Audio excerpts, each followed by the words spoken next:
అభి ready అయి బయటకు వచ్చాడు. అప్పటికే టిఫిన్, లంచ్ బాక్స్ రెడీ చేసి పెట్టింది జాహ్నవి.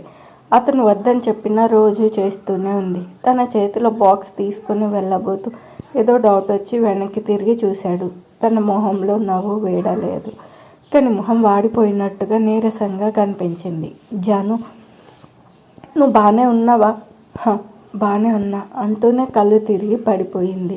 అభి ఒక్క అడుగులో తన్ని చేరుకొని తన కింద పడకుండా పట్టుకున్నాడు. ఒళ్ళంతా కాలిపోతూ ఉంది. జాను అంటూ తనని ఎంత పిలిచినా కళ్ళు తెరవకపోయేసరికి కంగారుగా తన్ని ఎత్తుకొని బెడ్ మీద పడుకోబెట్టాడు. మొహం మీద నీళ్లు కొట్టేసరికి మెలకువ వచ్చింది తనకి. జాను ఓకేనా? పర్లేదండి. నీరసం మీద కళ్ళు తిరిగాయి అంతే. షటప్. నీరసం ఏంటి? ఒళ్ళు కాలిపోతుంది. ఆ విషయం నీకు అర్థమవుతుందా? ఇంత ఫీవర్ పెట్టుకుని పొద్దున్నే లేచి నా కోసం వంట చేయకపోతే ఏమైంది? ఉదయం అంతగా తెలియలేదండి. బాగానే ఉంది ఇప్పుడే. సరే ఉండు, ట్యాబ్లెట్స్ తీసుకొస్తాను. వద్దండి, నా దగ్గర ట్యాబ్లెట్స్ ఉన్నాయి, వేసుకుంటాను.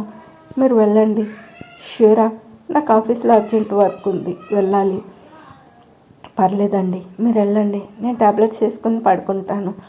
సరే జాగ్రత్త అంటూ బయటకు వచ్చేశాడు. కానీ ఎందుకో తన్ని అలా వదిలి వెళ్ళాలి అనిపించలేదు. కానీ కుదరదు. ఆలోచిస్తూనే జనాన్ని గుర్తు రావడంతో తనకి ఫోన్ చేశాడు. అభి నంబర్ చూసి ఇదేంటి బావగారు చేస్తున్నారు అనుకుంటూ ఫోన్ లిఫ్ట్ చేసింది తను. హాయ్ బావగారు, మీరు నాకు ఫోన్ చేశారా? ఇది 8th వండర్. ఇవాళ ఎవడో గొప్పోడే టఫా కట్టేస్తాడు. అప్పుడప్పుడు మహామహులకి గుండె నొప్పి తెప్పించేలా చేసేది మీలాంటి వాళ్ళే తెలుసా. నీ బాగుడు నీదే కానీ ఎందుకు ఫోన్ చేశానని అడగవా? అరే అదెంత భాగ్యం. చెప్పండి బావగారు, ఎందుకు ఫోన్ చేశారు? నా హెల్ప్ ఏమైనా అవసరమా? చెప్పండి, ఏ పనైనా చిటికల్లో చేసేద్దాం. జనని చెప్పేది విను. ఇక్కడ మీ అక్కకి ఏమీ తెలియదులేండి. దానికి ఏం అవసరం వచ్చినా నన్నే అడుగుతుంది. అక్క సంగతి పక్కన పెట్టి మీరు ఎందుకు ఫోన్ చేశారో చెప్పండి. అబ్బా, ధ్యానంలో ఉన్న సాధు కూడా ఇరిటేషన్ తెప్పించగలవే నువ్వు. అదేంటి బావగారు అంత మాట అనేశారు? లేకపోతే నీ గోడు నీదే కానీ నా గోడు పట్టించుకోవే. నిన్నెవడు కట్టుకుంటాడో కానీ వాడు పని గోవిందా. బావగారు మీరు అలా మాట్లాడకండి, నేను హర్ట్ అవుతాను. అసలు జర్నీ అంటే ఏమనుకున్నారు? కొత్తిమీర కట్ట అనుకున్నానులే. నువ్వు ఫోన్ పెట్టే, నేను మెసేజ్ చేస్తాను అంటూ ఫోన్ కట్ చేశాడు అభి. ఏమైంది బావగారికి? ఏమైంది బావగారిని నేనేమన్నానని అంతగా ఇరిటేట్ అవుతున్నారు? ఎందుకు ఫోన్ చేశారు చెప్పకుండానే పెట్టేశారు. ఇంతలో అభి నుంచి మెసేజ్ రావడంతో ఓపెన్ చేసి చూసింది. మీ అక్కకి ఫీవర్గా ఉంది, ఇంటికి వెళ్ళి తనకి తోడుగా ఉండు అని మెసేజ్ వచ్చింది. అరే అక్కకి ఒంట్లో బాగాలేదా? వెంటనే వెళ్ళాలి అనుకుంటూ బ్యాగ్ తీసుకుని తన క్యాబిన్ నుంచి బయటకు వచ్చింది. అవును, బాస్కి చెప్పాలి కదా, ఈయన గారు ఏ మూడ్లో ఉన్నారో ఏంటో అనుకుంటూ అక్షయ్ క్యాబిన్ దగ్గరికి వెళ్ళి వచ్చింది. ప్యూన్ బయట నిలబడి ఉన్నాడు. తనకు ఒక ఆలోచన తట్టి ఒక పేపర్ తీసుకుని లీవ్ లెటర్ రాసి ప్యూన్ చేతికి ఇచ్చింది. బాబాయ్, సార్ ఫ్రీ అయ్యాక ఇది సార్కి ఇచ్చాయి. సరే మేడం, థ్యాంక్స్ బాబాయ్ అని అక్కడి నుండి బయటకు పరిగెత్తింది. లిఫ్ట్ ఖాళీగా లేకపోయేసరికి మెట్ల వైపు నడిచింది. అక్షయ్ వర్క్ చేసుకుంటూనే సీసీటీవీ వైపు ఒక లుక్ వేశాడు. అప్పుడు జర్నీ ఎగురుకుంటూ మెట్లు దిగడం కంటపడింది. ఈ టైంలో బయటకు వెళ్తుందేంటి అనుకుంటూ వెంటనే బయటకు వచ్చాడు. ప్యూన్ లేచి అక్షయ్ని విష్ చేశాడు. జనని ఎక్కడికి వెళ్తుంది? ఏమో సార్, మీకు లెటర్ ఇమ్మన్నారు అని లెటర్ అక్షయ్ చేతికి ఇచ్చేసరికి అది తీసుకుని చూశాడు. లీవ్ లెటర్ అని అర్థమై వెంటనే లిఫ్ట్ ద్వారా కిందికి చేరాడు. జనని తన బైక్ తీసుకుని బయటకు వెళ్ళబోతుండగా లిఫ్ట్లో నుంచి అక్షయ్ తన్ని పిలుస్తూ బయటకు వచ్చాడు. అమ్మో, వీడికి దొరికానంటే క్లాస్ పిస్తాడు అనుకుంటూ అక్షయ్ చూడనట్టుగా నటిస్తూ స్పీడ్గా బయటకు వెళ్ళిపోయింది. తను చూసి కూడా చూడనట్టు వెళ్తుంది. రేపు ఆఫీస్కి వస్తావు కదా, అప్పుడు చెప్తాను నీ పని ఈడియట్ అని జర్నీని తిట్టుకుంటూనే తిరిగి పైకి వెళ్ళిపోయాడు. ఆఫీస్లో వర్క్ పూర్తి చేసుకొని పార్థు క్యాబిన్కి వచ్చాడు. అభి, సార్ కమ్ అభి. నవ్వుతూ లోపలికి వచ్చి తన వర్క్ ఫైల్ పార్థు ముందర పెట్టాడు. అప్పుడే అయిపోయిందా? ఇంత త్వరగా చేసావేంటి అభి? అది సార్, నేను ఇంటికి వెళ్ళాలి. ఏదైనా సమస్య? అదేం లేదు సార్, నా వైఫ్కి హెల్త్ బాగాలేదు, వర్క్ ఉందని ఉదయం వచ్చేసాను. వర్క్ ఫినిష్ చేసి త్వరగా వెళ్దామని. హో, ఏంటి అభి నువ్వు? ముందు ఫ్యామిలీ ఇంపార్టెంట్. ఒక ఫోన్ చేసి రావడం లేదని చెప్తే ఆ వర్క్ వేరే వాళ్ళకి అప్పగించేవాడిని కదా. సరే వెళ్ళు. Thank you sir. అభి నవ్వుతూ బయటకు వెళ్ళిపోయాడు. పార్థుకు శ్రీవల్లి గుర్తొచ్చింది. ఫోన్ చేశాడు తనకి. అప్పటికే జ్ఞాపకాలతో సతమతమవుతున్న శ్రీవల్లి కోపంగా ఫోన్ లిఫ్ట్ చేసింది. శ్రీ, ఎందుకురా నా లైఫ్లోకి వచ్చావు? ఎందుకు నన్ను ఇంత మెంటల్ టార్చర్ చేస్తున్నావు? దీని బదులు నన్ను చంపే, ప్రశాంతంగా పోతాను, కోపంగా చెప్పేసి ఫోన్ కట్ చేసింది. శ్రీ, ఏంటిది? పెళ్లి చేసుకుని తనకి దగ్గర అవ్వాలనుకుంటూ ఉంటే ఇంకా దూరం అయిపోతున్నాను. తల పట్టుకొని ఆలోచిస్తూ కూర్చున్నాడు. లేదు, తను అలా వదిలేస్తే నాకు ఇంకా దూరం అయిపోతుంది. ఏదో ఒకటి చేయాలి. శ్రీకి నిజం చెప్పాలి. ఆ తర్వాత తన విషయాన్ని ఏ విధంగా తీసుకున్నా సరే ముందైతే తనకి నిజం చెప్పాలి. గట్టిగా నిర్ణయించుకుని ఆఫీస్ నుంచి ఇంటికి బయలుదేరాడు. అతని ఇంటికి చేరేసరికి గంగ పాపకు అన్నం తినిపించి నిద్రపుచ్చింది. నేరుగా శ్రీవల్లి గదిలోకి వచ్చాడు. బాల్కనీలో చైర్లో బయటకు చూస్తూ కూర్చుంది తను. పార్థు తన వెనక నిలబడ్డాడు. శ్రీ, నీకు విషయం చెప్పాలి. కోపాడకుండా కాస్త ప్రశాంతంగా విను. దీన్ని నువ్వు ఎలా తీసుకుంటావు కూడా నాకు అర్థం కావడం లేదు. కానీ నీకు నిజం చెప్పాలి. నేను ఇక ఈ భారాన్ని మోయలేను శ్రీ. నీ ద్వేషాన్ని భరిస్తూ బ్రతకడం నా వల్ల కావడం లేదు. అసలు నేను సాధారణాన్ని పెళ్లి చేసుకోవడానికి కారణం. పార్థు నిజం చెప్పబోతుండగా శ్రీవల్లి తల వాలిపోయింది. పార్థుకు అనుమానం రావడంతో భయపడుతూనే తన వైపు 2 అడుగులు వేశాడు. కిందకు వాలిన తన చేతి నుండి ఒక బాటిల్ తొల్లుకుంటూ అతని కాళ్ళ దగ్గర పడింది.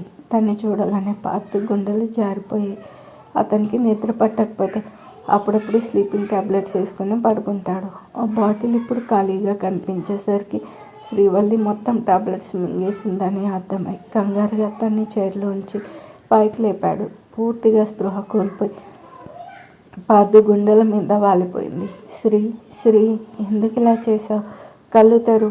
నువ్వు లేకుండా నేను ఎలా బ్రతకగలను అనుకుంటున్నావే? చంపేస్తాను. నన్ను వదిలి వెళ్ళాలని చూస్తే ఏడుస్తూనే తన్ని గుండెలకి హత్తుకున్నాడు. ఆ క్షణం అతని కాళ్ళు చేతులు వణుకుతూ ఉంటే అలానే శ్రీవల్లిని ఎత్తుకుని బయటికి తీసుకొచ్చాడు. తన కారులో శ్రీ, ఎందుకు ఇలా చేసావు? కళ్ళు తెరువు. నువ్వు లేకుండా నేను ఎలా బ్రతకగలను అనుకుంటున్నావే? చంపేస్తాను. నన్ను వదిలి వెళ్ళాలని చూస్తే ఏడుస్తూనే తన్ని గుండెలకి హత్తుకున్నాడు. ఆ క్షణం అతని కాళ్ళు చేతులు వణుకుతూ ఉంటే అలానే శ్రీవల్లిని ఎత్తుకొని బయటికి తీసుకొచ్చాడు. తనని కారులో పడుకోబెట్టి డ్రైవ్ చేస్తూనే డాక్టర్కి ఫోన్లో విషయం చెప్పాడు. పార్థు తన్ని హాస్పిటల్కి తీసుకొచ్చేసరికి ట్రీట్మెంట్కి అన్నీ ఏర్పాటు చేసి తన్ని లోపలికి తీసుకుపోయారు. పార్థు ఏడుస్తూ అక్కడే కూలబడ్డాడు.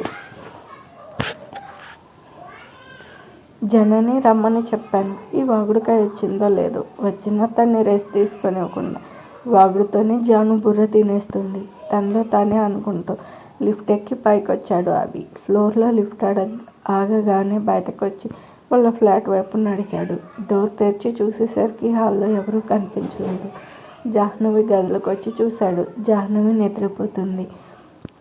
పక్కనే జన్ని ఏదో వీక్లీ బుక్ చదువుతూ కూర్చుంది. అభిని చూసి హాయ్ బావగారు అని పిలవబోతుంటే అభి మాట్లాడొద్దని సైగ చేసి తన్ని బయటికి రమ్మన్నాడు. బుక్ పక్కన పడేసి బయటకు వచ్చింది. ఏమైంది బావగారు? మీ అక్క పడుకుంది కదా, డిస్టర్బ్ చేయడం ఎందుకని? ఆయన మీరేంటప్పుడే వచ్చేసారు? లంచ్ చేశారా లేదా? లేదు, ఆఫీస్లో హాఫ్ డే లీవ్ పెట్టి వచ్చేసాను. జానుకి ఎలా ఉంది? బాగానే ఉంది బావగారు, నేను చూసుకుంటాను కదా. మీరెందుకు వచ్చారు? లేదు, ఉదయం తనలా వదిలేసి వెళ్ళడం నాకే నచ్చలేదు. అందుకే వర్క్ త్వరగా ఫినిష్ చేసి వచ్చేసాను. మా అక్క గురించి ఆలోచించడం మొదలుపెట్టారన్నమాట. ఏదైతేనే తను 3 ఏళ్ల నిరీక్షణకి దేవుడు కరుణించాడు అని మనసులోనే సంబరపడుతూ అభి వైపు తిరిగింది. రండి బావగారు, భోజనం చేద్దాం. నువ్వు ఇంకా తినలేదా? ఎక్కడ బావగారు, నాకేమో ఒంటరిగా తినబుద్ధి కాదాయే, అక్కేమో పడుకుంది. ఇప్పుడు మీరు వచ్చారుగా, పదండి తిందాం అంటూ డైనింగ్ టేబుల్ వైపు నడిచింది. అభి కూడా తన వెనకే వచ్చాడు. అభికి భోజనం వడ్డించి తను పెట్టుకొని తింటూ ఉంది. ఎంతైనా మా అక్క చేతి వంట తినాలంటే అదృష్టం ఉండాలి. మీరు చాలా లక్కీ బావగారు. మా నాన్నకి మా అక్క చేతి వంట అంటే చాలా ఇష్టం తెలుసా. ఇప్పటికీ మా అమ్మ వంట చేస్తే నా పెద్ద కూతురు చేతి వంట రుచి ఇక ఏ చేతికి రాదు అంటాడు. మా అమ్మ మూతి ముడుచుకుని దానికి వంట నేర్పించింది నేనే అంటుంది ఉక్రోషంగా. దానికి మా నాన్న ఎవరు నేర్పించినా వండే చేతిలో ఉంటుంది మ్యాజిక్ అంటాడు. నా జాను మనసు మంచిది, అందుకే తన చేతితో ఏం వండినా అమృతంలా ఉంటుంది అంటాడు. రోజు అన్నం తినేటప్పుడు మా ఇంట్లో ఇదే పంచాయతీ. మా అమ్మ పైకి పెదవి విరిచిన జాను అక్కని పొగుడుతుంటే లోపల తెగ పొంగిపోతుంది తెలుసా. అంతెందుకు, మా అన్నయ్య పెళ్ళిలో, అదే మా పెద్దనాన్న వాళ్ళ పెళ్ళి కొడుకు పెళ్ళిలో దీని చేతి వంట తిని అందరూ ఎంత మెచ్చుకున్నారు. మా అమ్మ అయితే ఉప్పు మిరపకాయలతో దిష్టి తీసింది అక్కకి. అది పొయ్యిలో వేసేసరికి ఆ పొగకి మంటకి అందరూ పారిపోయారు. ఉప్పు నిప్పు మీద పడి పటపట్లాడుతుంటే చూసావా దిష్టి తగిలిందో అంది మా అమ్మ. దెబ్బకి ఇంటికి వచ్చిన చుట్టాలందరూ పొగ పీల్చలేక బయటకు పోయారు. అవి చేయి కడిగి జర్నీ వైపు చూశాడు. తను మాత్రం ఫుల్ స్టాప్లు కామాలు లేకుండా చెప్పుకుంటూ పోతుంది. అదేంటి బావగారు, అప్పుడే తినేసారా? అప్పుడేనా? మనం భోజనం దగ్గర కూర్చుని అరగంట అయింది. ఆ అన్నం కూడా చెప్పబడిపోయి ఉంటుంది. తిను ముందు, తర్వాత వాగుదు కానీ. ఒంటరిగా తినలేనంటే ఏంటో అనుకున్నా, ఇలా ఎదుటి వాళ్ళ బుర్ర తింటామని ఇప్పుడే అర్థమైంది అనుకుంటూ హాల్లోకి వచ్చి కూర్చున్నాడు. జన్ని మూత తిప్పుతూ 2 నిమిషాల్లో అన్నం తినేసి అభి పక్కకి చేరింది. సోఫాలో అభి పక్కనే ముడుచుకుని కూర్చుంది జనని. మీకు ఎక్కువ మాట్లాడే వాళ్ళంటే ఇష్టం లేదనుకుంటాను. అవును, మీ అక్కలా పొదుపుగా మాట్లాడటం నేర్చుకో. మా అక్కలా ఉంటే మీకు నచ్చదు కదా అని జనని అనేసరికి అభి కోపంగా తన వైపు చూశాడు. అంటే మా అక్క నచ్చిందా? మా పర్సనల్ విషయాల్లో వేలు పెట్టద్దు. ఎవరి ప్రైవసీ వాళ్ళకు ఉంటే బాగుంటుంది. ఓ, అంటే మా అక్కతో ప్రైవసీ కావాలని అడుగుతున్నారా? ఓకే, నేను వెళ్ళిపోతాలేండి అంటూ పైకి లేచి జాహ్నవి గదిలోకి వెళ్ళింది జనని. అభి తల కొట్టుకున్నాడు. దీనికి ఇలా అర్థమైందా? హుష్, వీళ్ళింట్లో వాళ్ళు దీన్ని ఎలా భరిస్తున్నారా బాబు అని నిట్టొచ్చాడు. జనని బ్యాగ్ తీసుకుని బయటకు వెళ్తూ బాయ్ బావగారు అంది. ఏ రాకాసి, నేను వెళ్ళిపోమ్మని చెప్పలేదే, వచ్చి కూర్చో. మీరే కదా ప్రైవసీ కావాలన్నారు అంటూ బ్యాగ్ పక్కన పడేసి ఎదురుగా సోఫాలో సెటిల్ అయింది. నేను అన్నదానికి అర్థం అది కాదులే, మరేంటో నీకు చెప్పిన అర్థం కాదు కానీ జాను ఎలా ఉందో చూసిరా, తగ్గకపోతే హాస్పిటల్కి తీసుకెళ్దాం. బాగానే ఉంది బావగారు, జ్వరం తగ్గిపోయింది. సాయంత్రం చూసి మళ్ళీ ఫీవర్ వస్తే అప్పుడు హాస్పిటల్కి తీసుకెళ్దాం. ఓకే, నేను ఫోన్ కాల్ మాట్లాడేస్తాను, జాను చూసుకో అంటూ ఫోన్ తీసుకుని బయటకు వెళ్ళాడు. ఉఫ్, దీని నోటికి తాళం వేసేవాడు ఎక్కడున్నాడో ఏంటో అనుకుంటూ ముందుకు చూసేసరికి అక్షయ్ లిఫ్ట్లో నుంచి బయటకు వస్తూ కనిపించాడు. హాయ్ అక్షయ్. హాయ్ అభి. జానుకి ఎలా ఉంది? బాగానే ఉంది. నీకు ఎలా తెలుసు? జనని చెప్పిందా? తనకి చెప్పే అలవాట్లేదులే, ఇది ఆఫీస్ నుంచి చెప్ప పెట్టకుండా వెళ్ళిపోయిందని జానుకు ఫోన్ చేశాను. తనకి హెల్త్ బాగోకపోవడం వల్ల జనని ఇక్కడికి వచ్చిందని చెప్పింది, అందుకే ఒకసారి చూసేద్దామని. సరే లోపలికి వెళ్ళు, నేను ఫోన్ మాట్లాడేస్తాను. ఓకే అంటూ లోపలికి వచ్చాడు అక్షయ్. జన్ని తనలో తనే మాట్లాడుకుంటూ కనిపించింది. దీని వాగుడు వినడానికి ఎవరు లేరని దానికైతే మాట్లాడేసుకుంటుంది మెంటల్ది చా అని తిట్టుకుంటూనే తన పక్కకు వచ్చి నిలబడ్డాడు. జనని తల తిప్పి చూసి షాక్ అయి లేచి నిలబడింది. Good morning sir. ఇది ఈవినింగ్. హో అవును కదా, ఈవినింగ్ సార్. ఏంటి ఇలా వచ్చారు? నీ మీద మీ అక్క కంప్లైంట్ చేద్దామని. రోజు చేస్తుంది అదే కదా అని కొనుక్కుంటుంది తను. వినపడింది. అంటే రోజు ఒకటే పని చేస్తుంటే బోర్ కొడుతుంది కదా సార్. మీరు నా మీద కంప్లైంట్ ఇవ్వడం, అక్క నా క్లాస్ పీకడం అవసరమైదంతా. మనం కాంప్రమైజ్ అయిపోదాం సార్. కాంప్రమైజా? సరే, నేను కాంప్రమైజ్ అయ్యాను. నీలాంటి దాన్ని పనిలో పెట్టుకోవడం అంత బుద్ధి తక్కువ పని ఇంకేముండదు. అందుకే నేను డిస్మిస్ చేస్తున్నాను. పోయి ఇంట్లో కూర్చో. సార్, నో మోర్ ఆర్గ్యుమెంట్స్ అంటూ జాహ్నవి దగ్గరికి వెళ్తున్నాడు. జన్ని మూతి తిప్పుకుంటుంది. పెద్ద బిల్డప్ ఇస్తున్నాడు చూడు, ఆ టొక్కులో జాబు బోడి. నీ కంపెనీ ఒక్కటే లేదు ఈ ప్రపంచంలో. ఇలా తిరగకుండానే దీన్ని బాబు లాంటి జాబ్ సంపాదించి చూపిస్తా. వెళ్తున్నవాడు ఆగి వెనక్కి తిరిగాడు. డొక్కులో జాబా? దీనికోసం ఎంతమంది పడిగాపులు పడుతున్నారో తెలుసా? నీకు ఈజీగా వచ్చింది కదా, అందుకే వాల్యూ తెలియడం లేదు. ఈజీగానా? నాకేమైనా ఊరికే డబ్బులు ఇచ్చి కూర్చోబెడుతున్నావా? గొడ్డులో పని చేయించుకుంటున్నావు కదా. పని నీ మనస్సాక్షి మీద ఒట్టేసి చెప్పవే. ఒక్క ప్రాజెక్ట్ అయినా నీ సొంతంగా పూర్తి చేసావు నువ్వు? కబుర్లు చెప్పమంటే ముందుంటావు. నువ్వు చేసే ప్రాజెక్ట్ ఫైల్స్ అన్నీ రీవెరిఫై చేయడానికి ఒక రోజు పడుతుంది. ఇక నువ్వు వర్క్ చేసి ఉపయోగం ఏంటి? జన్ని కోపంగా చూస్తూ అక్షయ్ దగ్గరికి వచ్చింది. ఏదైతే నేను పని అయితే చేస్తున్నా కదా, దాన్ని పని అంటారా? ఎందుకు పనికిరాదు? నీ పనే కాదు, నువ్వు కూడా దేనికి పనికిరావు. గెట్ లాస్ట్ అంటూ గదిలోకి వెళ్ళిపోతుంటే జన్ని కోపంగా ఐ హేట్ యూ అంటూ పక్కనే ఉన్న రిమోట్ తీసి విసిరింది. అక్షయ్ చిటికలో దాన్ని పట్టుకుని భద్రంగా పక్కన పెట్టాడు. సంపాదించలేని వాడికి నాశనం చేసే హక్కు లేదు. ఇది నీ బావ కష్టార్జితం. నీకు పగలగొట్టే రైట్స్ లేవు. అండర్స్టాండ్? అబ్బాబా ఏంట్రా మీ గొడవ అంటూ బయటకు వచ్చింది జాహ్నవి. వాళ్ళ గొడవతో మెలకు వచ్చేసింది తనకి. లేచి గది నుంచి బయటకు వచ్చింది. చూడక్క, నేను దేనికి పనికిరాను అంటున్నాడు. మరి నువ్వు చేసిన తప్పే కదా బుజ్జి. తను మీ బాస్. ఆఫీస్ నుంచి వచ్చేటప్పుడు ఇన్ఫామ్ చేసి రావాలి కదా. లీవ్ లెటర్ ఇచ్చాను కదా. అయినా సరే నీ ప్రాబ్లం ఏంటో తనకి చెప్పి ఆ తర్వాత నువ్వు ఆఫీస్ నుంచి రావాలి. అక్షయ్ ఏదైనా పద్ధతిగా ఉండాలని కోరుకుంటాడు. ఇక నుంచి అలా చేయకు, అర్థమైందా? ఇక దానికి ఆ ఛాన్స్ లేదు లేచాను. జాబ్ నుంచి తీసేశాను. పోయి ఇంట్లో అంటూ తోముకోమను. జన్ని కోపంగా చూస్తూ నిలబడింది. అక్షయ్ ఈ ఒక్కసారికి క్షమించు ప్లీజ్. ఇంకోసారి దానికి తప్పు చేస్తే అప్పుడు నీ ఇష్టం. మనిషి మారడానికి ఒక అవకాశం అయితే ఇవ్వాలి కదా. ఓకే, నువ్వు చెప్తున్నావు కాబట్టి ఓకే. But one condition. ఏంటది? రేపటి నుంచి తను నా క్యాబిన్లోనే వర్క్ చేయాలి. నేను చెప్పిందే చేయాలి. దీనికి తను ఒప్పుకుంటే నాకు ఓకే. జాహ్నవి జనని వైపు రిక్వెస్టింగ్గా చూసింది. రిక్వెస్టింగ్గా కోపంగానే సరే అంటూ పక్కకి వెళ్ళిపోయింది. అక్షయ్ జాహ్నవి వైపు చూశాడు. ఎలా ఉంది జాను? పర్లేదు, తగ్గిందిలే. ఓకే, టేక్ కేర్ రా. ఉంటాను. ఉండు, కాఫీ తీసుకొస్తాను. వద్దు జాను, లేట్ అవుతుంది, వెళ్ళాలి. మళ్ళీ వస్తాలే, బాయ్ అంటూ బయటకు వెళ్ళిపోయాడు. జాహ్నవి నవ్వుకుంటూ గదిలోకి వచ్చి బెడ్ మీద కూర్చుంటుంది. హాస్పిటల్లో కూర్చుని బాధపడుతూ ఉన్నాడు పార్దు. శ్రీవల్లికి ట్రీట్మెంట్ పూర్తయి ప్రాణాపాయం లేదని తెలిసిన తన పరిస్థితికి కారణం అతనే అనే విషయం తలుచుకుంటూ ఉంటే అతని గుండె రగిలిపోతూ ఉంది. తల పట్టుకుని కూర్చున్న పార్దు పక్కన ఎవరో నిలబడినట్టుగా అనిపించడంతో తలెత్తి చూశాడు. శైలజ. తన భర్త సాగర్ కనిపించడంతో లేచి నిలబడ్డాడు పార్దు. ఏమైంది పార్దు? అది చేసుకోవాలనుకోవడం ఏంటి? నా చెల్లెలంత వీక్ పర్సన్ కాదు.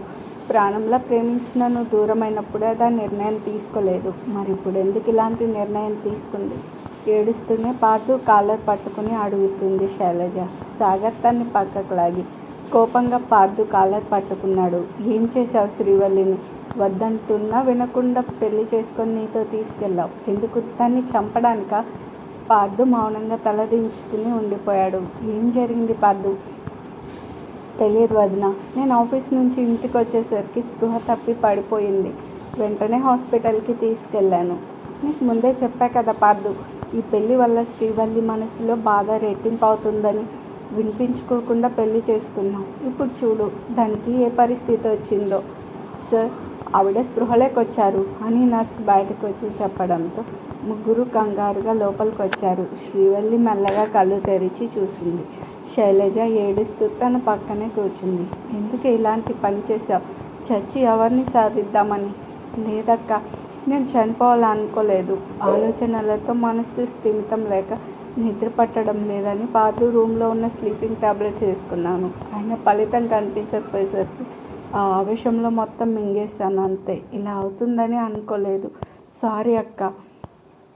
ఏంటో ఇది? ఆలోచించకుండా ఏదేదో చేసేసి మా అందరినీ టెన్షన్ పెడుతున్నావు. వదిన, తను రెస్ట్ తీసుకోండి, మీరు వెళ్ళండి. తనని నేను చూసుకుంటాను. సరే పార్దు, అమ్మ నాన్నకి ఈ విషయం చెప్పలేదు.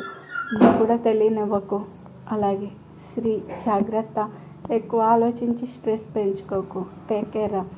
సరే అక్క. తన నుదుటి మీద ముద్దు పెట్టి తన భర్తతో బయటకు వెళ్ళిపోయింది. పార్దు కూడా అక్కడి నుంచి వెళ్ళబోతుంటే చేయి పట్టుకుంది తను. పార్దు తన వైపు తిరిగి చూశాడు. సారీ, నేను కావాలని చేయలేదు పార్దు, ఏదో అలా జరిగిపోయింది. ఇట్స్ ఓకే, చాలా నీరసంగా ఉన్నావు, ఏం ఆలోచించకుండా రెస్ట్ తీసుకో అంటూ తన తల నిమురుతూ పక్కనే కూర్చున్నాడు. మెడిసిన్ ప్రభావం వల్ల త్వరగానే నిద్రపోయింది తను. పార్దు తన్నే చూస్తూ కూర్చున్నాడు. ఒకప్పుడు బొద్దుగా ముద్దుగా ఉండే శ్రీవల్లి మొహం ఇప్పుడు వాడిపోయి బుగ్గలు మొత్తం లోపలికి పోయాయి. ప్రేమగా తన తల నిమురుతూ నుదుటి మీద ముద్దు పెట్టాడు. ఒక్కసారిగా వాళ్ళ గతం మొత్తం కళ్ళ ముందు కదిలింది.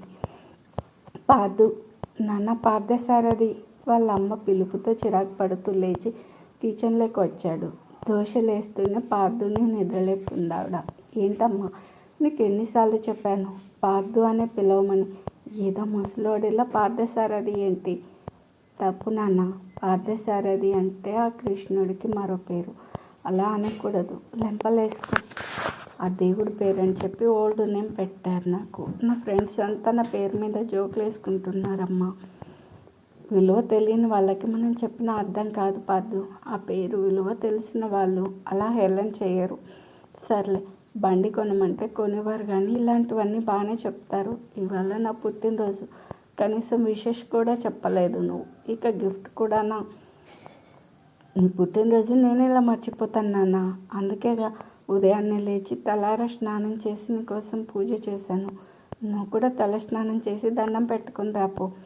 సర్లే అంటూ పార్దు విసురుగా తన గదిలోకి వెళ్ళిపోయాడు. అతను స్నానం చేసి వచ్చేసరికి బెడ్ మీద తెల్ల పంచ, షర్ట్ కనిపించాయి. అమ్మా అంటూ గట్టిగా అరిచాడు. వాళ్ళమ్మ కంగారుగా గదిలోకి పరిగెత్తుకొచ్చింది. ఏంటి అలా అరిచావు?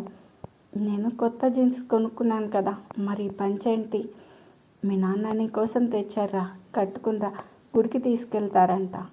ఏంటి, మీ ఆయనకేమన్నా మెంటలా అమ్మా? నేను ఈ పంచ కట్టుకోవాలా?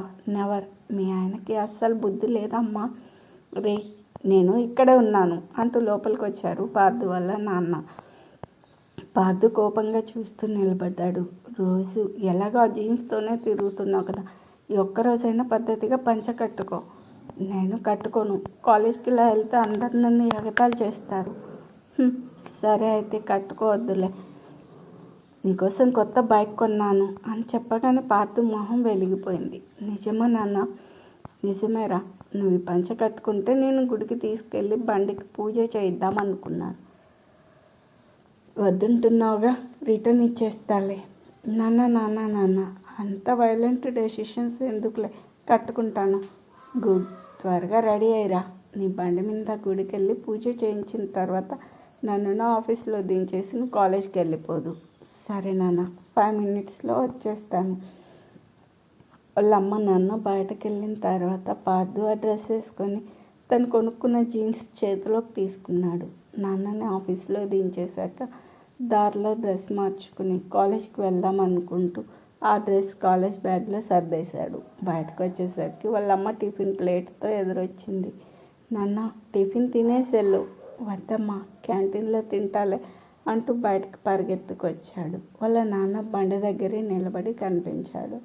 పార్దు చేతిలో బైక్ కీస్ పెట్టి వెనుక కూర్చున్నారు ఆయన. కీ పెట్టి బండిని ముర్పంగా చూసుకుంటూ స్టార్ట్ చేశాడు. దారిలో గుడి దగ్గర పూజ చేయించి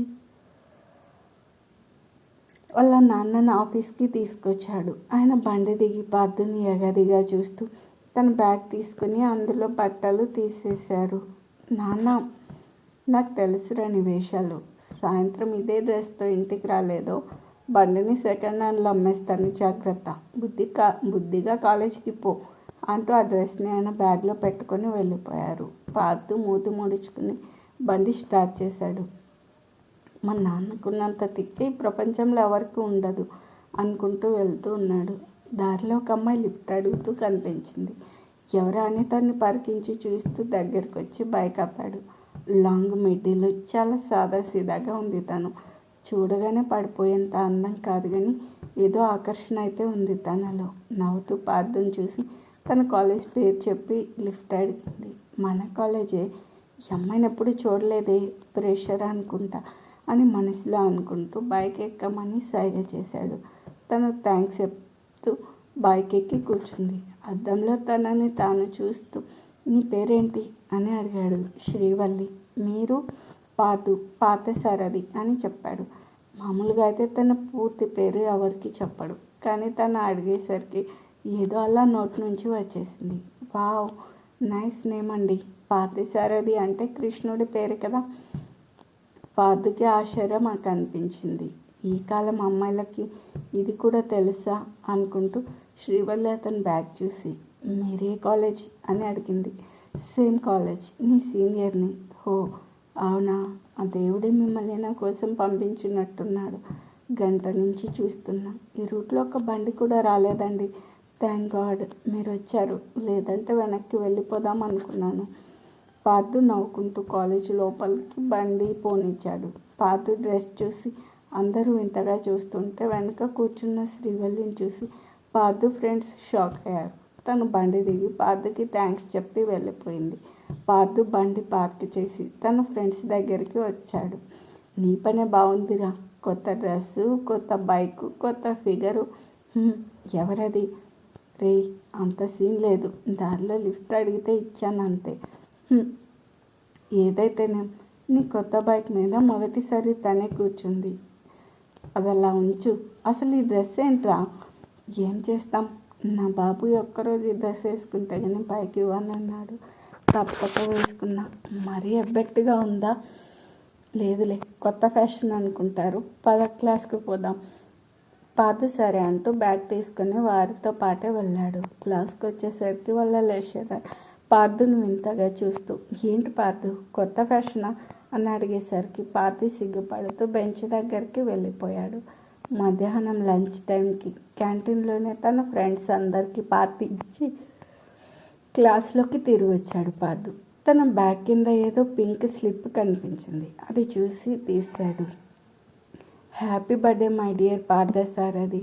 నువ్వు ఇలాంటి పుట్టినరోజులు మరెన్నో జరుపుకోవాలని మనస్ఫూర్తిగా కోరుకుంటున్నాను అన్నట్టు చెప్పడం మర్చిపోయాను. పంచకట్టులో చాలా క్యూట్గా ఉన్నావు పార్థు.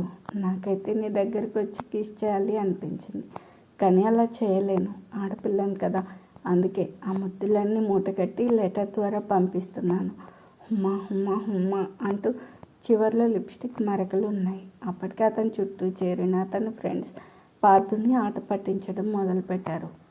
ఆపండి, మర్యాదగా నిజం చెప్పండిరా, మీలో ఎవరి పని చేసింది?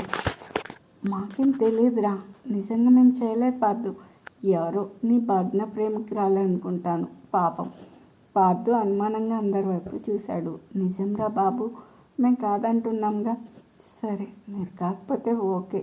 నన్ను ఫూల్ చేయాలని ఎవరైనా పని చేశారని తెలిస్తే మాత్రం తోలు తీస్తా నా కొడకల్లారా, కోపంగా అంటూనే ఆ లెటర్ చింపబోతుంటే తన ఫ్రెండ్స్ ఆపేశారు. చింపేయకురా, ఎవరు చేశారో మనకు తెలియాలి కదా. లెటర్ ఉంచు, హ్యాండ్ రైటింగ్తో ఎవరి హ్యాండ్ రైటింగ్ మ్యాచ్ అవుతుందో చూద్దాం. అప్పుడు ఈ పని ఎవరు చేశారో మనకు తెలిసిపోతుంది. అది నిజమే.